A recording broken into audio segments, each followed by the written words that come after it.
Hey, that's pretty good. The Raptors win against the Suns, who were coming into this game on a 7-game win streak, who were here yesterday while the Raptors were playing in Brooklyn, and the Raptors were delayed and had to leave Brooklyn at 4 a.m. I suspect the rhythm of sleep schedules were disrupted. They power through. It's 112 to 105. Big game from the Raptors and a huge game for Scotty Barnes. There's a couple things that Scotty was able to do in this game. Pascal, I thought, had really good process, even on those late misses. Really heady cuts, extremely well timed. The physicality that was allowed in this game, you could see that war on Pascal over the course. Some missed shots late. The perfect antidote to physicality, if you're gonna let the boys play, is Scotty Barnes, who is a very powerful, overwhelming physical presence and does a fantastic job of powering the Raptors through to the end of this game. Super impressive. He leads the Raptors in minutes tonight. He was able to win the lineups of Scotty plus bench. I think over the course of like almost 6 minutes, those lineups won by 6 points. It's a really big deal. And the lineup that had been really good, which is Gary substituting in for Scotty plus the starters, didn't have as much success today. Scotty really found a way. 23 points, 4 assists, and assists were kind of hard to come by outside of the pick and roll in this game. Pascal and Scotty only combined for 7, but 23 points, 4 assists, 7 rebounds, 7 of 15 from the field. He got to the line for 8 of 8. That really drives that efficiency. That really helps lift the Raptors through some of the slower starts or the malaise of some lineups. Being able to get to the line, guarantee some points, and then kind of clamp on the other end. Super, super well. Super good. And ends up at a plus 14, just leading the team basically in all facets tonight. Super big deal. Other interesting stats. Schroeder, I think before entering the fourth quarter, had 12 assists. I thought that was a bit odd. I've kind of noticed the Raptors this season. It's maybe the same thing with Indiana with Halliburton. They're very friendly with how they mark assists, I should say. But Dennis finishes with 8 points, 12 assists, 6 rebounds. Pascal, 22 points, 9 rebounds, 3 assists, a steal. OG, 13 points, 3 steals, 1 assist, 3 boards. The big 3-point shot late, a couple 3-point shots early, and most importantly, OG was responsible for a lot of the point of attack defense that really helped change how the Suns were trying to initiate. He toggled between KD and Booker and played like full court, in your face defense, deny defense against both of them. Did a wonderful job funneling these guys into the help. Did a really good job of helping to suppress the shot attempts and making them, hey, if you want to get the shots up, for example, like KD ends up going 11 for 30, you got to take a lot of jumpers and a lot of mid-range jumpers. You want to impact the game, here's the avenue to do it, KD. But I'm going to have a hand in the face, and I'm going to be there contesting it. Really great stuff from OG. Pascal had quite a few really great possessions on KD as well. Scotty, I think, had a couple really nice ones on Devin Booker. Booker, it looked like he tweaked his ankle halfway through the game. I think he stepped on Schroeder up in the hullabaloo that was going on after a rebound. Either Schroeder or Gary, I can't remember. He goes 2 for 12. KD was in a position where he's trying to carry this offense. I know Nurkic finishes with like 8 or he finishes with 19, 14, and 6. Some of these assists you're just handing off to a guy like Kevin Durant. You can get a lot of assists handing off to Kevin Durant. And Nurkic, while he did score some, cleaning up some stuff, sure. A lot of the laydowns, a couple like pinch post actions where he's able to like kind of spin off a guy, clear space with the elbow, tuck them behind, extend to the rim. That's great. But not his best. That was one of the least impactful, I think, 19, 14, and 6 games I've seen. And the 2 blocks late, both on Pascal. The one just like straight up stopping him in air after the cut baseline. And the other one pinned it on the glass, like as close timing as LeBron's on Iguodala. It's just like, you're talking about milliseconds to clear it. And yeah, a couple nice blocks late. But I think that Pirtle actually got the better of the matchup. As crazy as it might sound to say, like the guy who had 17, 4, and 1 versus 19, 14, and 6. Maybe I'm being like a little bit ridiculous. I don't know. But I thought that they played maybe to a draw. You could give it to Most people will look at this and say that Nurkic won. Obviously, his stat line is way crazier. Damn it, 81 says KD got nutmegged hard. He certainly did, man. Dennis, right in transition, slipped that thing right through there. It's pretty great. Super fun. This game was a really good exercise in the Raptors. They again beat a team that's like, well, they've struggled with size, as most teams who don't shoot the three ball very well do. And the Suns give up a little bit of size in some places. And KD, well, actually, I'll tell you this much. Scottie helped quell that. The Raptors, for a lot of this game, Pascal is leading the team in shot attempts because he's dip and ducking kind of around, trying to get to spots on the floor, some of the softer spots, and get to the mid-range, trying to roll off a guy and get to the bucket, trying to just produce offense, work their way, draw a second helper, dump down to Jakob. He was 8 of 9, right? And obviously running some pick and roll with Schroeder and Jakob, getting offense that way. But that physicality that the Raptors faced last night against Brooklyn, where you have guys like Mikal Bridges, Nick Claxton, a host of guys between like 6'6" and 6'10" who are digging in against them and playing pretty good defense, both as like help side guys and as primary defenders. Both Siakam and Barnes struggled against that length, and they kind of combined to beat up on them, and they played really their shot making in the paint was really tough. Scotty is like, I'm gonna bypass a lot of this by being the biggest, baddest dude in a lot of these situations. He's not bigger than Jakob, he's not bigger than Nurkic, and he's not going to bully them. But you see like Eubanks or Nurkic get left behind. Scotty has that nose for transition. He's like, I'm just gonna push to the rim.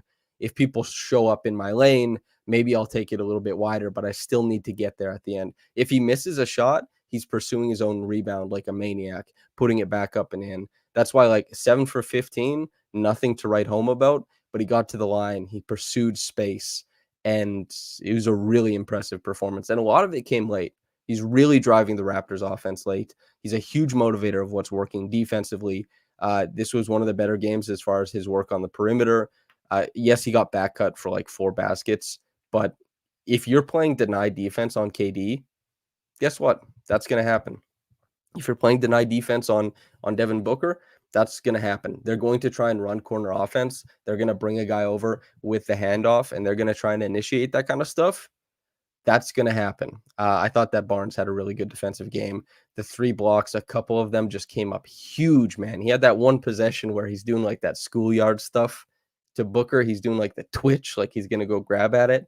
And then he switches off. I think Eric Gordon gets on Barnes, gets the step on Barnes. Malachi shifts over. Barnes is still pursuing. Dun, dun, dun, dun, dun, dun, dun, dun, dun, dun, dun. Ball goes up. Pah! Pins it off the glass. Super impressive. There's quite a few different plays you could just like walk through that Scotty did a hell of a job. The pull-up 3 was really nice to see. I know he only went 1 of 3 tonight, but God, if Pascal could shoot 33% in a game, that would be something, man. 1 for 5 for Pascal again. And here's the thing. I think Pascal played pretty well. I would have liked to see Pascal finish some of those possessions late, but sometimes there's really good defense at the rim, and Nurkic got up for a couple, was able to affect it. Pascal got a putback after missing like 2 shots the one time, but 9 for 21, you would have liked to see, based on his shot chart, a game like this, maybe like between 11 and 12 makes. It's a tough game. There was a lot of length being put out there, and certainly 1 of 5 from 3. I'm crossing my fingers, man, that this turns around. He's too young and he's too healthy for this to just be, for his 3-point shot to be going from around like 31 to 35% down to 20%. It seems nonsensical. It's something we're all hoping turns around, and certainly has the track record to suggest that he's not going to be elite from here on out, but perhaps passable. Scotty, though, another, if we want to talk about jump shots, providing that pull-up threat, 1 of 3. It doesn't spell how he's able to manipulate with his jumper. He airballed his first 3. Whatever, he keeps putting them up. He keeps trying to make it work in the mid-range. It's better if he takes a step in and gets the short mid-range, sure, but we're seeing him still try and work with that jumper. I I loved Scotty's approach tonight. It took a little bit longer in this game because the Suns, they switched a bunch of actions that didn't include Nurkic, and so Scotty is looking at a switch. Like, we saw that possession late that Pascal got called for the loose ball foul. Like, he tried to ISO on KD. It didn't go well. He was kind of static. Nothing is really happening. It's tough from a standstill to beat the Suns, and you want to get a lot of stuff going. That's why Shooter had so many assists tonight. Now, 12, yes. Were they all like, really great assists, advantage assists?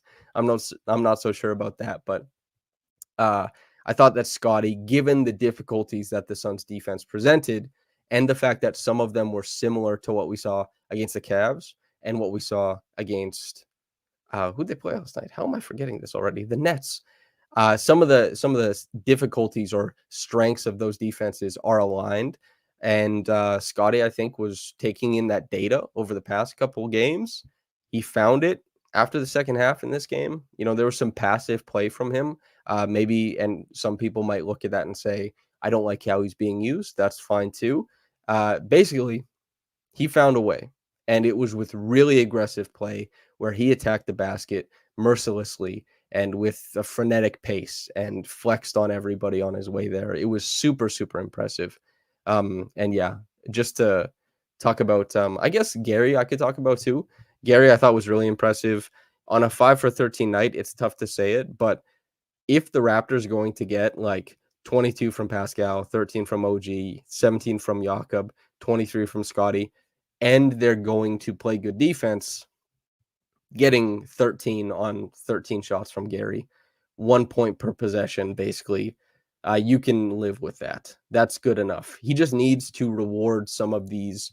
When the Raptors are able to, like, when Pascal takes it on Utah deep into the paint and he gets 3 guys collapsed on him and he makes that push pass out above the break to Gary and Gary cans it, you need the offense to be rewarded on those possessions. Just flat out. That's exactly how it needs to happen, because if you can't get rewarded on those possessions, then there's not much you can do as an NBA offense. You're like, I made everyone react, sink, and shots had to be made. Hell yeah, Gary makes it. And on a few occasions, he had 3 made threes tonight. Same thing with OG. Like Scotty, he didn't really collapse the floor, but he's going down the left wing, passes out to Scotty, or pass out to OG. OG with KD in his face, cashes that 3. He doesn't shoot to miss, folks. Super big. Precious Achiuwa, 5 for 10. He hit that 1-3.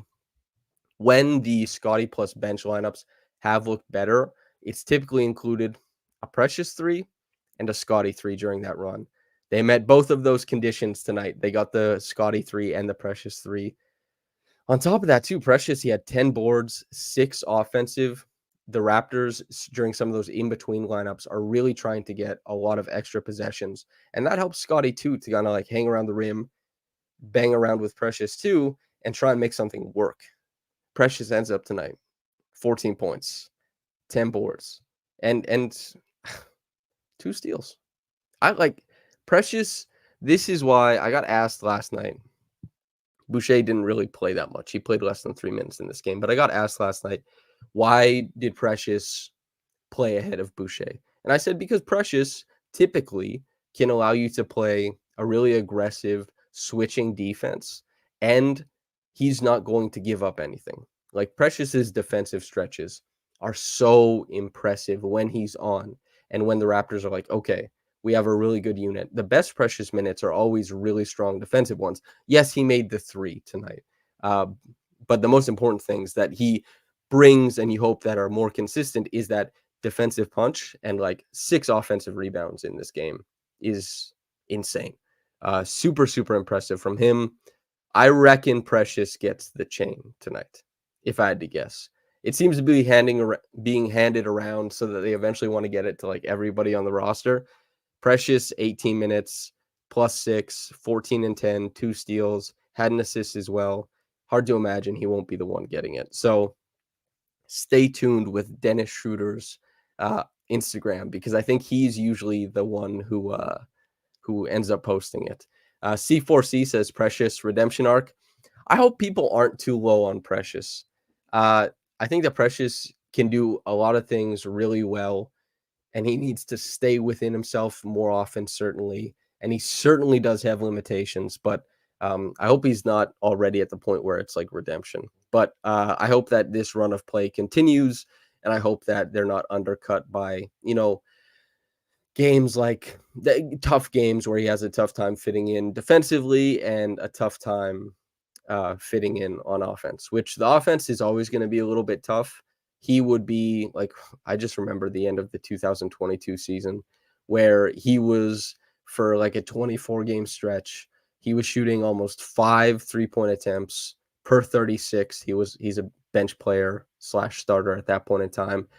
It was like 3.6 catch and shoot attempts per game, shot like 44% across 24 games. It's a decent sample size. Was like doing the great like pump and go stuff. We all see how athletic he is. His defense was sublime. That run of play really was what set the expectation for Precious. And he hasn't met that expectation as far as play since then, which is tough. He's had to deal with injuries, he's had to deal with a changing team, and certainly he's had to deal with a shrinking role. I It's really important that he makes it work as a backup 5/4. I love when he and Scotty can make it work when they share the floor together. That's awesome.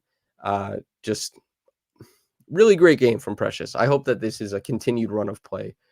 Maybe to keep it on the centers. I thought that Jakob was also, I know I talked about him a little bit earlier, but Jakob really helped control a lot of the game in the middle. It's hard, this Suns team, to hold them to 105. If I can go look at the half court points per play, 84 points per 100 possessions. The Raptors, 107.6. Some of that is, of course, helped by Scotty going turbulent late in the game and really helping lift the Raptors. But the Raptors, even prior to that, were doing a pretty good job of grinding their way to baskets. And yeah, it's something good. To keep it on Precious, YG7 says, not to rain on the Precious parade, but isn't he a free agent? He's a restricted free agent. So if any team wants to give Precious like a whole bunch of money, the Raptors can just match it and Precious won't leave.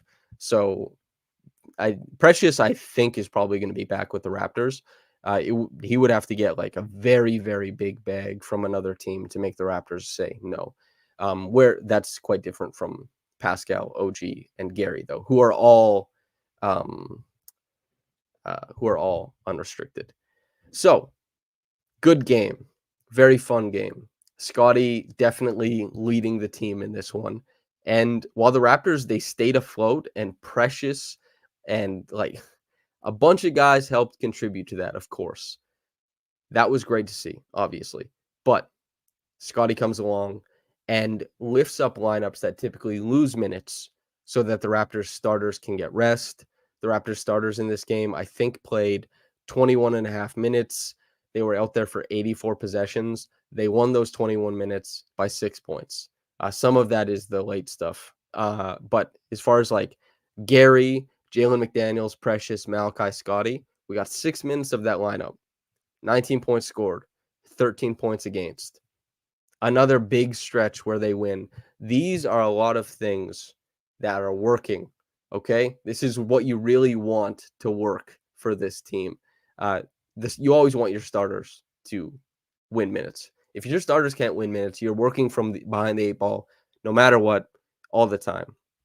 And on top of that, if you can win minutes when a lot of your starters are off the floor, i.e., Scotty plus bench, and they did win them tonight, then you're in the money. And the Raptors have been able to win minutes too with Scotty and OG off the floor as well so far this season. So you have a method to get guys rest and to not tank minutes and lose games during those times. Typically, Scotty plus bench has lost minutes. It's tough to carry that much. It's tough, man. But in a game like tonight, it works. They win those minutes. They're completely essential to the outcome. Awesome to see. I see everyone's always arguing about Scotty and Pascal in the comments. I wonder if you guys watch the game or enjoy it. I mean, it's like the same thing every night. They just beat the Suns, people, and Scotty was great, and Pascal took the offensive usage that was coming to him, helped supply stuff in the early part of the game, and then he played off of Scotty late. Scotty took over. just like, hell yeah, that's what you want to see. Obviously, you want to see Pascal not get blocked at the rim twice. That was tough. But the cuts off ball, that was good. Scotty being the initiator, that was good. Really happy with this game. There's always ebbs and flow, in usage. And it's yeah, it's tough. OG3 says fans don't watch basketball anymore, they watch players. That's true to some degree. I talked about this last time. Cat R says, is the 0.5 second offense dead? Seems like they've gone away from it. I explained this a lot at the start of the season, but 0.5 offense isn't an offense. Just as a reminder, 0.5 offense is a guiding principle played in other offenses. For the high-low that the Scottie scored on at the start or got fouled on at the start of the game from Jakob passing down to him. That was off of a slice screen, right? So that's an action. That's offense. The Raptors, a lot of the high-low action they run is out of the Princeton offense school of plays. They run a ton of stuff that features like wedge screens. They run a ton of flex. They run all this different type of stuff, and they try and get this north-south passing going. And they also run a ton of pick and roll, and they run screens to get into their pick and roll. They'll run stagger. They'll run a lot of different types. But 0.5 offense, basically all it means is that you make quick decisions. And Darko, as much as he says it, and he got to explain it on like a 20-second thing to start this season, he didn't invent it.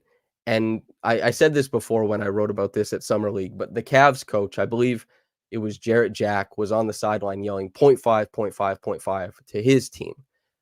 It's a bit of marketing that everybody is talking about the 0.5 offense so much. It just means make quick decisions.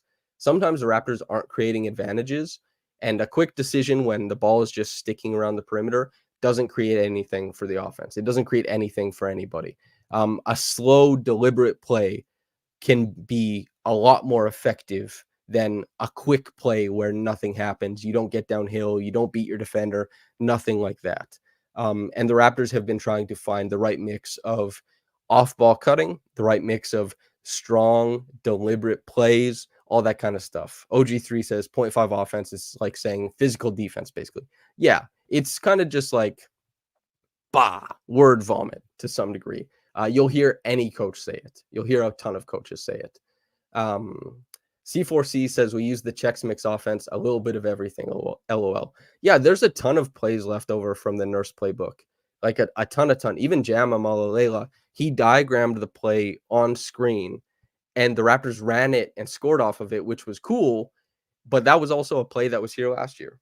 The NBA has a lot of shared plays. There, you can track plays back like the lineage. Caitlin Cooper has a really great piece that she wrote about a Kobe Bryant game winner that ended up being used for an Indiana game winner called WTF, and we all know what that stands for. But plays, they have a lineage, and the Raptors, a lot of their plays have lineage, and they've been run with the Raptors for a long time. The thing that they don't do very often anymore, that used to be like a big time set in the early Nurse offense, was the hammer play. I love the hammer play. As far as Samuel Barefoot says, Princeton offense, meaning Princeton University, are all of the major offensive methodologies from college ball, methodologies. A lot of them do get that because I think that coaches at the high school level, when basketball was just coming up, didn't get to decide terminology. And then college coaches do get to decide terminology. That's why you get like the UCLA cut, right? You get all these different types of things. There is a lot of power in collegiate basketball, however many years ago. And so a lot of the essential stuff got associated with coaches who were there or the schools that ran them. And then that tree of like plays and stuff like that just stuck around. Nesta says if Grady can use his footwork to create the space needed for the space on the Iverson cut, hell yeah, his size would allow him to get a shot off. So here's the thing, right? You can be a popular enough player and kind of stylize a cut or a style of offense to yourself. Like there's triangle concepts, for example. That's because of the shape you play out of, the 3-man actions. But as you can see, Nesta's just said an Iverson cut, which is where there's a player on each top of each corner of the key, the 45, and you cut across the top of both of them. The Raptors run a ton of Iverson loop, which is a play where you curl around those two, go to the rim, and it'll be a high-low entry from Jakob Poeltl to one of Pascal or OG or Scotty. And that's a tweak on the Iverson cut, which Iverson made super, super popular with, I believe, Larry Brown. And then also, like, the hammer is based off of a guy named Darvin Ham, who played, I think it was George Karl was the coach. I can't remember. But Darvin Ham was the guy they would run the hammer screen for all the time. And then so, because hammer, it was called the hammer screen. And then there's like different types of cuts. There's, a Hawk cut isn't named after anybody, but there's a Wade cut, and that's off of Dwayne Wade. There's a Maggette cut, which is based off of Corey Maggette. So there's like so many interesting things. And Richard Pilsky says college coaches still experiment more to this day. Certainly. There's a lot of experimentation at college level, and there's a ton of experimentation in Europe. Jonathan says you got to talk about Garfunkel. I used to do a podcast with Evan Gualberto, who is the very best, and we would basically break down a bunch of different NBA games every week, and we'd actually break down the plays that they were doing and the matchups and all that kind of stuff. Damn-it81 says the Danny Green cut as well. Yes, we saw that when he was on the Raptors too. Great call out. But we would break down plays, and we found a new one that hadn't been named yet. And so we called it the Garfunkel. And so some EuroLeague coaches and some college coaches actually call the play that, well, I gave it the Garfunkel name. Evan discovered it. So we did it together. And some people call like a Garfunkel. And we actually have a shirt, which never got released, but we have a shirt that diagrams the Garfunkel. But anyway, that's a bit of a sidewinder.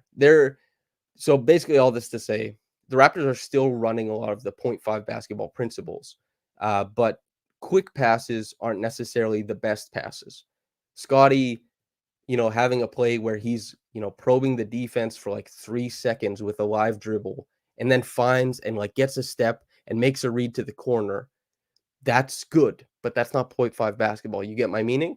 Or maybe if the guy makes a really quick read off of Scottie's advantage, then you could say it's 0.5.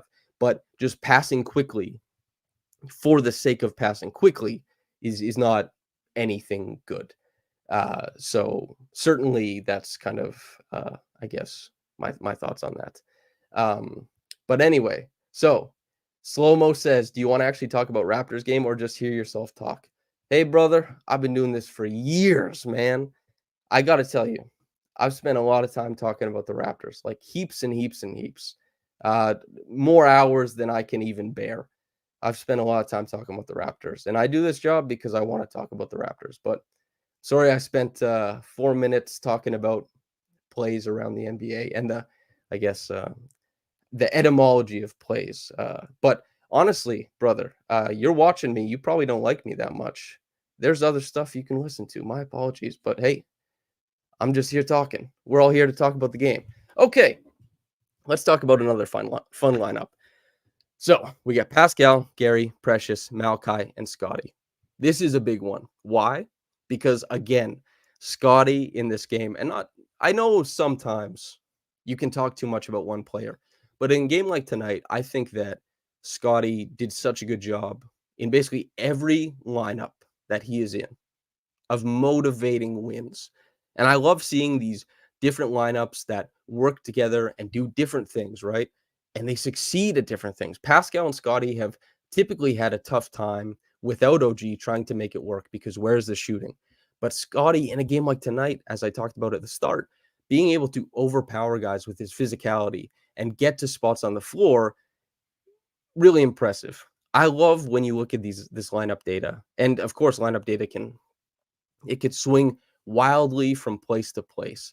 But you see a guy like Scotty able to motivate every single lineup he touches on a certain night for wins, whether it's, laden with talent like the starters are relative to the rest of the team, right? Or whether it's a lineup that's like Gary, Jalen, Precious, Malachi, plus Scotty, the shot making, putting on the hard hat, helping them, guiding them to winning minutes. And also, this is something that like Pascal's defense is not at the same level that it was in, let's say, 2020 or 2019.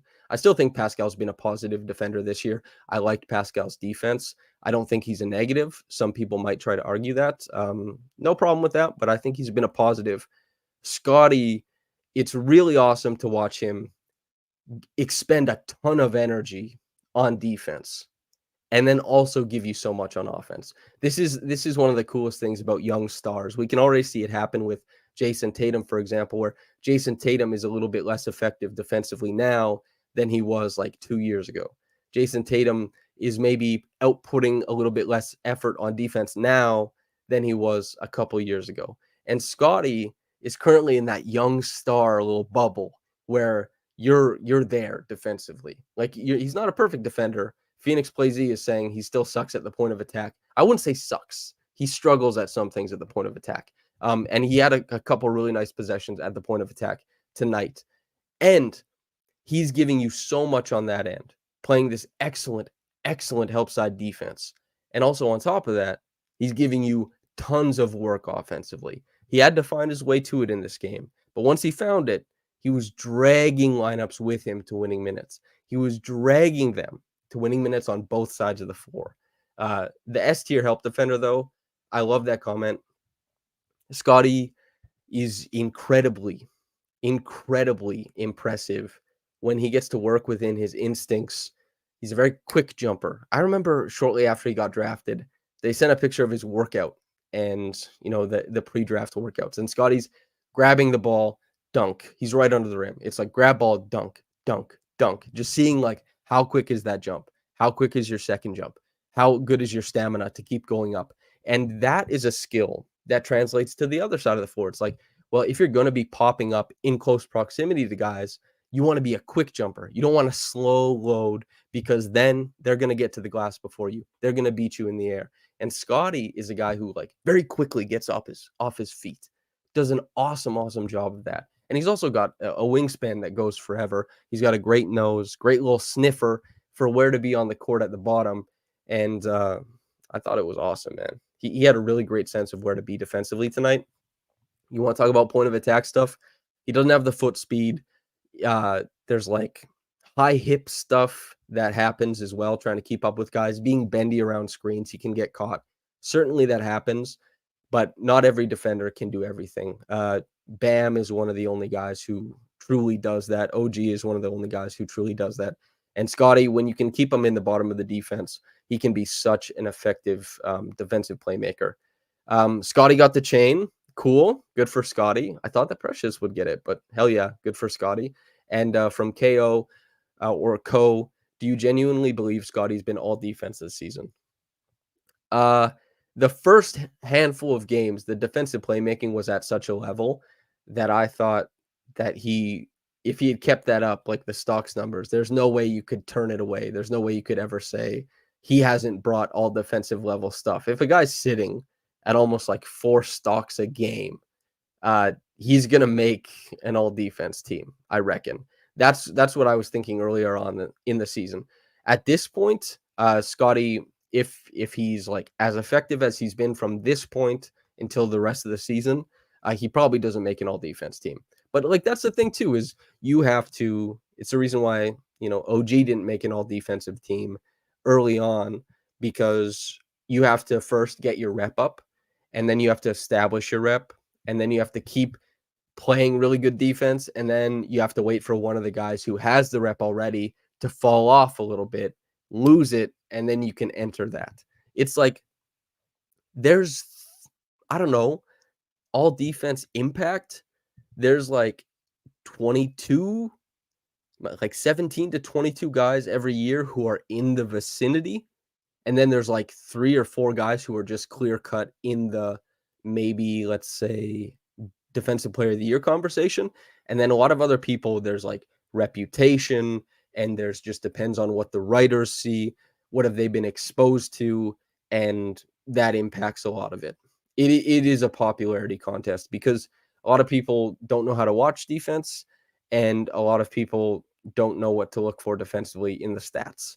And that's also why I said Scottie will make an all defensive team if he just puts up 4 stocks, because I can't remember who it was, but a Boston writer, however many years ago, voted Andre Drummond for Defensive Player of the Year because he saw that he had blocks and rebounds, and he was like, "Oh, that's good defense." If Scotty had maintained that, there you go. A couple questions says, "How do you explain?" Then explain Matisse Thybulle, and then from James, "Why does Evan Mobley get such high defensive player cred?" So there's a couple things. Evan Mobley was considered one of the best defensive prospects of the past like 15 years coming out of the draft, and he was really good defensively early, like really good. I think he is incubated by Jared Allen to some degree, and I think Evan Mobley also he represents a lot of what people think the future of defense is at the big position, like a long, springy guy who can range as a help side guy or who can hold his own in space against like isolations. He does that kind of stuff. But that helped a lot. And people just talked about him like nonstop. Uh, how players are talked about is oftentimes different than what's actually happening, I find. Um, Evan Mobley's an egg. Good. This isn't a hate on Evan Mobley thing. Maybe I'm incorrectly inviting some slander his way. But anyway, Evan, I think was yeah. Phoenix says the poster child for defensive versatility plus impact is Bam. Certainly, but Evan's bigger and was a more highly touted prospect, so he had a ton of credit coming into it, and then he was good defensively in a way that most rookies aren't. And I think like people just latched onto it. Um, you'd be surprised by how much uh, like a big piece on a defender can change if the right national people read it. You can really affect a vote, all that kind of stuff. And then Tybal, I I always hated the Tybal stuff. I never thought he was that good as a defender. I think that he is a good defender, but I think that he was just lucky in some sense to play that rover position. And he was a hell of a defensive playmaker, yes, but he was also a guy that when the defense got quieted down and he had to navigate screens without being just like a rear view contest guy. When he had to guard in isolation or in space, I thought that he really underwhelmed, all this kind of stuff. And I thought that his rep as one of the 10 best defenders in the world was unearned. It's it's tough, man. I didn't think that Tybal deserved it, but that's fine. I think Tybal is still a positive defender. He's obviously in a different spot now in his career. Andre says Jonathan Isaac used to be a problem. Boy, did he ever. He still is to some degree, although he like works for the Daily Wire or something now, which has been a crazy turn for his career. He does a lot of public speaking on politics and wants to sway a lot of the voting in the states, which is kind of crazy. Um, Okay. James says OG should have been all defense 2 years ago. I think, yeah, OG should have been the all defense in 2020. OG3 says Tybo was a passing lane merchant. That's kind of like that's similar to my thoughts on it, although that's the very quick way of saying it. Yeah, certainly. Okay, from KO Co. Rank as defender in their prime: Suggs, Mobley, or Scotty. I think that Suggs probably is going to be the best guard defender in the league for like 1 or 2 years. He's really good. He's so athletic. He's just gives a shit, man. And his technique is really, really strong. Mobley, I think, is going to be a very, very good defender for a long time. The length, the ranginess, he's going to continue putting on weight, which will affect some of the ranginess, but will help him bang around, close out possessions, get some of those big, beefy boy blocks that Nurkic got on Pascal late in this game, which, you know, Scotty has less of a problem with the big, beefy boys than Pascal does. So it was nice that Scotty found the answer in this game. Whereas Pascal was kind of trying to find the finesse answer. Scotty eventually was just like, let me shoulder my way in there and figure it out. And then Scotty as a defender, I don't want to rank them. They're three really great players, and I don't know how to rank them or to. I think any one of those guys could end up on an all defense team, and only 10 guys get selected every single year. Is it a homer opinion to think OG is the best non-big defender in the league? I don't think so, because it's kind of like there is, as far as defensive impact, a lot of people think that impact is easiest to come by defensively as a big. And I think that's true to some degree, but you have less defensive versatility as a big. And a really good defensive wing is a guy who will close on any team. We see teams like Pirtle has really turned it around defensively. He closed tonight, but a lot of teams like, well, Jakob will get left out of the starting line or the closing lineup a ton of times because of the versatility they want to play with. That will never happen to OG. Rudy Gobert conceivably could get played off the floor for some lineups, right? We've seen that happen before. That just won't happen to OG. And part of that is OG shooting threes on the other side of it. But I think that OG is probably, I don't mind saying that, the best non-big defender. But there's like four guys who are in the conversation for that. Oris Fear says Scottie's third because he'll be asked to carry an offense. Suggs and Mobley will have a better shot at Defensive Player of the Year. That's probably true, actually. That's really insightful. I think I agree with that. Phoenix Blazy also says that the best guard defender equals Caruso, best wing defender is OG, best big defender is Gobert, and if you want all three of those things, you have Bam Adebayo. I think, yeah, that's a really great way to kind of distill the conversation. I agree with that. And OG isn't carrying you to a top three defense like Gobert is. That's probably true as well. Really impressive game, though. We've kind of been just talking about like, hey, defenders are good for a little bit. Richard Pilsky says Ben Simmons was great when he was healthy. Boy, howdy, was he ever, man. He is such an impressive defender. I guess let's center this back. We got Malachi Flynn, Jalen McDaniels, Chris Boucher. We'll focus on those three. Here's the interesting thing. Not Malachi's best game. 0 for 3 from downtown. However, he helped jumpstart a lot of transition possessions by grabbing defensive rebounds. He ended up with only one assist, and he somehow ended up as a +9. This is not to go back to this thing, but hey, Scotty Barnes, this is kind of something that happened early on in the season, was when Scotty was shooting so well from three, so well from the mid-range, and he was scoring like 30% of his points in transition and pushing so often. He was helping carry lineups. Like, if you played with Scotty, you'd win minutes. And Malachi, this was not his best game, not remotely, but he wins minutes. Why? You just hop on the big old Scotty boat, and he will guide you through a storm. It seems I keep coming back to that, but Scotty, that finish was really impressive. Orosphere says, do we have a rational explanation for McDaniels minutes? I think last night is a good example. Obviously, that game didn't end the way the Raptors wanted it to, but McDaniels had a pretty good game yesterday. There was all the hallmarks of like a Jalen McDaniels game, right? There's defensive playmaking. I think he had a steal and 2 blocks. He hit a three. He had a couple nice cuts to the rim. He was forming up to drives. That's what you would want, right?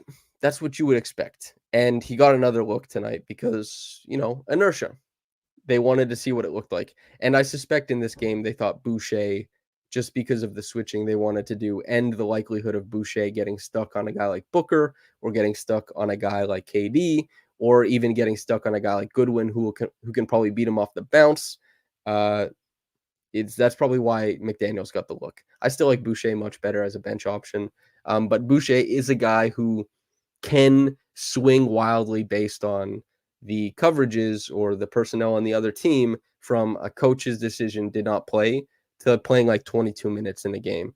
You just have to be able to find the pulse of the team, both teams, and try and find the right setting for Boucher. I think that this is a good call that Boucher didn't get many minutes tonight, but I'm looking forward to the games where, Boucher inevitably is going to make a rather large impact. We talked about OG, Pascal, Jakob, Scotty. Dennis, 12 assists. I kind of hated the shots he took tonight. I'm going to be honest.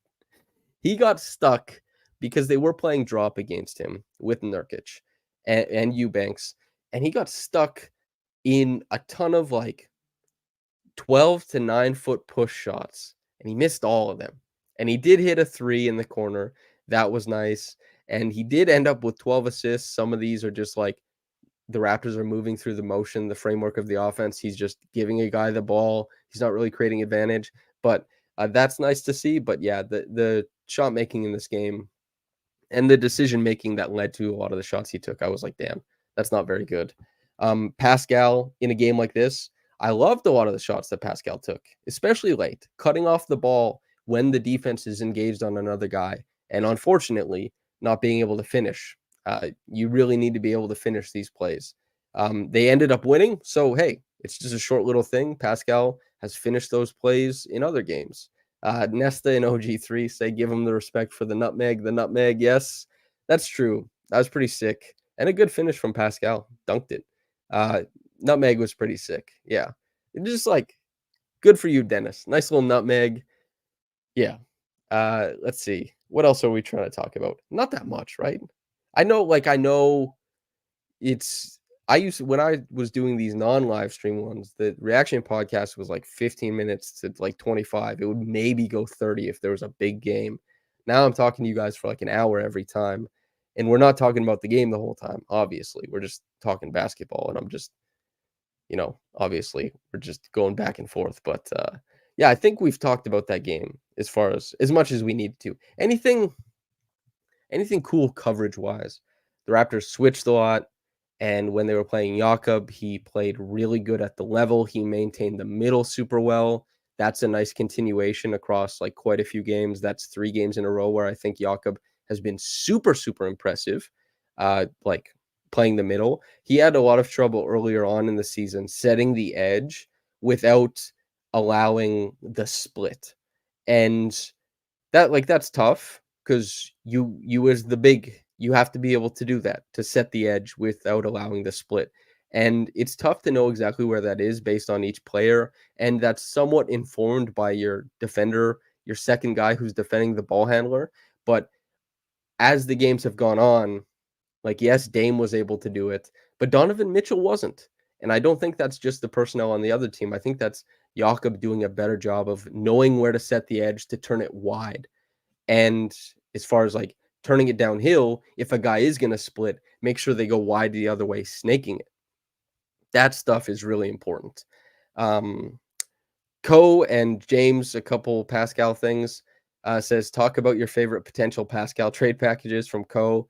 And then from James Sorensen, is Pascal a good defender? I think Pascal's been a positive defender this season.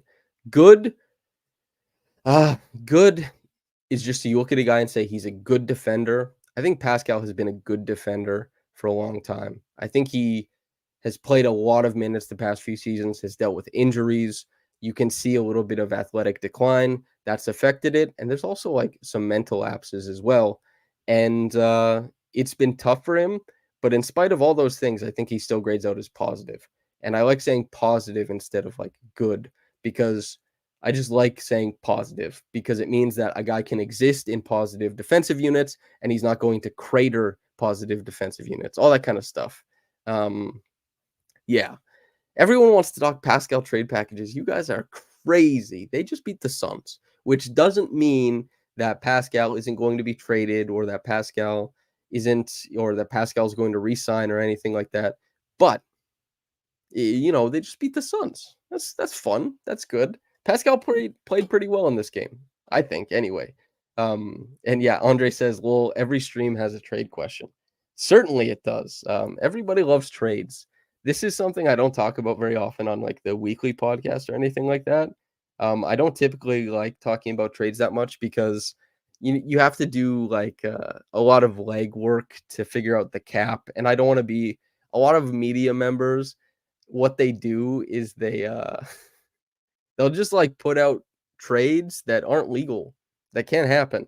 And I haven't familiarized myself with all the other, I guess, players on the other teams who are trade eligible by like January 15th or December 15th, who are, fitting under certain rules, like the step-in can come into play. There's like a whole bunch of stuff like that. And that's like, man, it's tough to navigate all that. Nesta says use Blake as your cap guy. Yeah, I'm not at Blake's house this time though, so I can't just ask him. And he hates that stuff. I think a lot of people use Blake. Like I only did it during the stream, but I think a lot of people use Blake as Google, or just like a type and get stuff said back, which is maybe not fair to him. Also, can I say something quite earnest? I won't say the full name, but after I had the seizure, somebody named Trevor, he transferred me money expecting me not being able to work, and that was incredibly kind. Thank you very much. But I am okay, and I have been working. Trevor, just request that money back if you're listening to this. And thank you very much.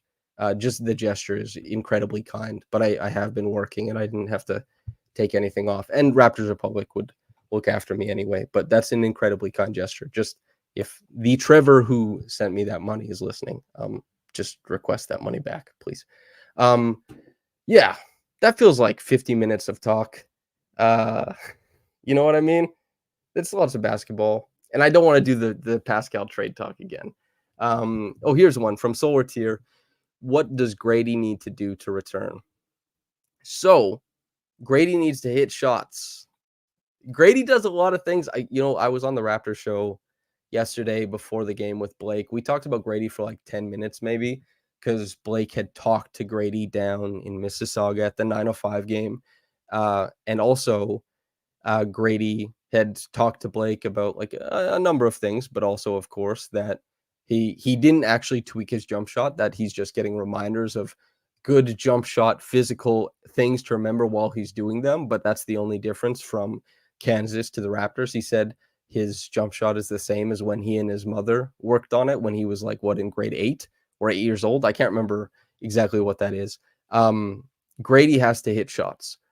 Everything he does that is considered a positive and better than what most shooters can do, whether it's the rebounding, the cutting, the secondary playmaking, all that kind of stuff. Grady certainly is a big positive in those areas, but only if he gets to work off of an effective jump shot. And we have not really seen an effective jump shot.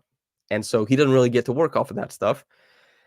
So instead of it being a big deal when he puts the ball down, like breaks into the second layer of the defense and then makes a great read, he's facing a set defense because they're not giving him a heavy closeout, and he tries to put the ball down and he turns the ball over. So he needs to hit shots. And I'm not super worried about Grady. I would have liked to see Grady hit shots coming straight out of the draft. That would have been great, obviously. I would have liked to see a lot of things. But does this run of play make me think that suddenly Grady can't shoot or that he doesn't shoot at the NBA level? I don't think so. And maybe this makes some people think like, oh, he's probably not the level of shooter that we thought. That's probably okay. But he's going to be a factor from downtown. He's going to be a factor as a shooter over the course of his career. If he isn't, that is a crazy fall off. Crazy, crazy fall off. YG7 says, no disrespect to Grady, but Hawkins is looking like the best shooter out of this draft. Yeah, I've talked about this a few times. Hawkins was definitely the best shooter coming out of this draft. He was the best shooter coming out of college since like Sam Hauser. And those two have been incredible shooters over the past decade of college basketball. And then Nesta also quickly just says like he's also 2 years ahead of Grady in his career arc. He's just 2 years older. Hawkins, there's a lot of negatives of his game that are being papered over by really fun shooting. It hasn't been like super, super effective at this point, but he's putting up a lot of shots, and he was definitely the best shooter coming out of the draft. The Raptors took Grady because Grady's a little bit bigger, and Grady projects to be able to do things better besides shooting, and that's what they're trying to pick, and that's what they're trying to do. And I think that Grady can reward that pick if he hits shots. But I mean, hell yeah to Hawkins. He was the best shooter coming out of the draft. I think he's been on movement out of like really tidy set actions, forming up to guys. I think Hawkins, like when he was at UConn, they ran so much just based off of Hawkins, like sprinting around the court, worming his way through 3 screens, then getting an elevator on the same side or something like that, right? Really impressive movement shooter. So good at just getting the ball up. Grady is a little bit more flow to it and stuff like that. And so there's a difference there, obviously. But yeah, I think based on what I'm seeing, everybody's still pretty positive on Grady. Grady has the mentality. That's the important part. You need the mentality to go through this kind of stuff. The Green Perspective says Strother is a guy that's underrated. He really is. I could have told you, but of course I'm biased. I spent parts of 2 summers at Gonzaga playing not with Gonzaga, but they host like tournaments at Gonzaga, and they used to host ID camps. And so we would play with, like, at that point in time, it was like Kevin Pangos and Kelly Olynyk and that group of guys at Gonzaga. And so obviously, since I played at Gonzaga for 2 summers, I have been obviously quite partial to cheering for the team and the guys who come out of there. Sam Barefoot says, "What the hell is an elevator?" So this is like the coolest screen, in my opinion. An elevator is where, okay, this is one guy and my head will be the other. So this is what happens. An elevator screen is if somebody runs between the screen and then the elevator doors close. That's how that works. That's an elevator screen. And they're really cool. It's basically just elevator doors. So a guy comes up through the doors and then the doors close, creating a double screen. And it's a really good way coming up the gut to create a look for a guy so they don't have to curl around a screen, so they can just do all that kind of stuff. I love elevators. They're very, very cool. Huge fan of them. I feel like that's a good place to end it. Yeah. We talked about the game. We talked about a lot of the in-between. I'll answer one more question. If anybody, Sam Barefoot says, got it. Yes, you can walk them in the elevator. That's right, man. That's the way to do it. They get stuck. Maybe you press all the buttons on the way out. That's the analogy, getting more work, I suppose. Nesta says, would a Richard Hamilton mid-range curl work in today's game? Yes and no. I think, like, you could do it off of a secondary action. That's kind of what like blade action is, except blade is meant to create a drive, but you could just cut you're making off of blade action short and just make it like a Rip Hamilton little curl into mid-range if you wanted to, but I don't think it would be that effective just because of the way that teams play defense. They occupy passively a lot of the space just because they stepped out now. They could just drop back and crowd the possession as far as like what Rip was doing. I think Rip probably would have been a guy who, as the NBA changed, he could have just taken a step out probably. I know there's like the 2 motion shooter versus 1 motion shooter stuff, but that's kind of, I guess, my thoughts on it. But anyway, that feels like a good place to end it with some Rip Hamilton positivity. He was cool, man. Joe Tully says, great defensive effort in game from Siakam. Can you comment on this? There's a decent amount I talked about in this game, but just to recap, Pascal, I thought, was really resilient as a creator in the half court. The Suns were doing a really good job of making the Raptors go to a lot of stuff that they didn't really want to in the half court, and Pascal kind of willed his way into the paint to collapse the defense for a large portion of the game before Scotty really picked up and started doing that more effectively, to be quite honest. And as far as that goes, that was good on Pascal's end. There's some shot making stuff where Pascal thrived, and then there's some stuff that didn't go as well towards the end of the game. Really great cutting, wasn't rewarded with shots. And then the defense, I think he had really good isolation defensive plays. I think he did a pretty good job climbing screens, sticking with guys, and being switchable and making sure that the Raptors can keep their shell. I thought all that stuff went well for Pascal. But okay, that's where I'll leave it. Thanks to all the people. I like the video, right? You guys are in here watching. It's free. It helps. All that kind of stuff. That's what it's supposed to be. You know, it's free. You like the video. It's good for it'll tell other people to watch it. Hopefully they like me too. I assume you guys do. And subscribe to the channel and subscribe to raptorsrepublic.com. That's what keeps me paid. That's what keeps me fed. And that's what gets you more of my analysis if you're into that, the written kind. Okay. Stuff on my end of things. I don't know the next video essay, what it'll be, but I should have an interesting conversation coming up with an unnamed guest. So stay tuned for that. And I'll see you guys on Friday after the game.